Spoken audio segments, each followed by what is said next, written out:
नमस्ते। हर रोज की तरह आज भी मैं आपके लिए नई कहानी लेकर आया हूँ दोस्तों। इस कहानी का नाम है लालच। तो दोस्तों चलिए कहानी को शुरू करते हैं।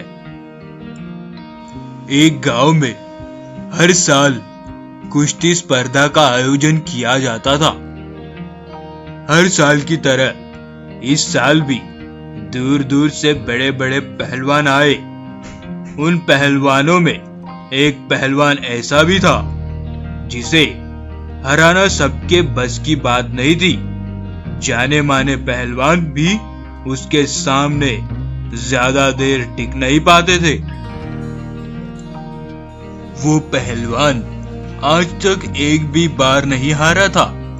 स्पर्धा शुरू होने से पहले मुखिया जी आए और बोले, भाइयों, इस वर्ष के विजेता को हम 3 लाख रुपए इनाम में देंगे। इनामी राशि बड़ी थी।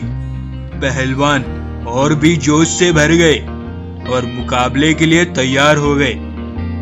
कुश्ती स्पर्धा आरंभ हुई और वही पहलवान सबको बारी बारी से हरा रहा था। जब हट्टे कट्टे पहलवान भी उसके सामने टिक न पाए तो उसका आत्मविश्वास और भी बढ़ गया और उसने वहां मौजूद दर्शकों को चुनौती दे डाली। है कोई माई का लाल जो मेरे सामने खड़े होने की भी हिम्मत करे?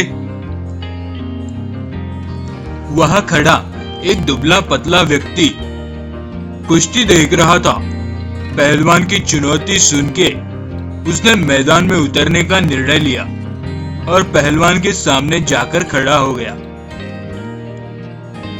ये देखकर पहलवान उस पर हंसने लगा और उसके पास जाकर कहने लगा, भाई तू मुझसे लड़ेगा, होश में तो है ना?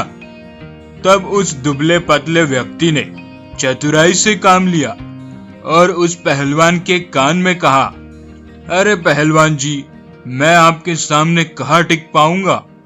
आप ये कुश्ती हार जाओ, मैं आपको इनाम के सारे पैसे दे दूंगा और साथ में 3 लाख रुपए भी। आप कल मेरे घर आकर ले जाना। आपका क्या है, सब जानते हैं कि आप कितने महान हैं। एक बार हारने से आपकी ख्याति कम थोड़े ही हो जाएगी। कुश्ती शुरू होती है। पहलवान कुछ देर लड़ने का नाटक करता है और फिर हार जाता है। ये देखकर सभी लोग उसकी खिल्ली उड़ाने लगते हैं और उसे घोर निंदा से गुजरना पड़ता है। अगले दिन वो पहलवान शर्त के पैसे लेने उस दुबले व्यक्ति के घर जाता है और 6 लाख रुपए मांगता है। तब वो दुबला व्यक्ति बोलता है, भाई किस बात के पैसे? पहलवान आश्चर्य से देखते हुए कहता है, अरे वही जो तुमने मैदान में मुझसे देने का वादा किया था। दुबला व्यक्ति हंसते हुए बोला, वो मैदान की बात थी जहां तुम अपने दांव पेच लगा रहे थे और मैं अपने, पर इस बार मेरे दांव पेच तुम पर भारी पड़ गए और मैं जीत गया। तो दोस्तों ये कहानी हमें ये सीख देती है कि थोड़े से पैसों के लालच में वर्षों के कड़े परिश्रम से कमाई प्रतिष्ठा भी कुछ ही पलों में मिट्टी में मिल जाती है और धन से भी हाथ धोना पड़ता है।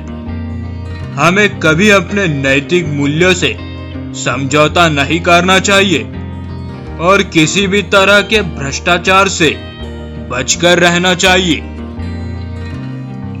कहानी आपको कैसी लगी कमेंट्स में जरूर बताइए और सब्सक्राइब कीजिए हमारे चैनल डेयरिंग नैरेटिव्स को ऐसी ही इंटरेस्टिंग कहानियां देखने के लिए। धन्यवाद।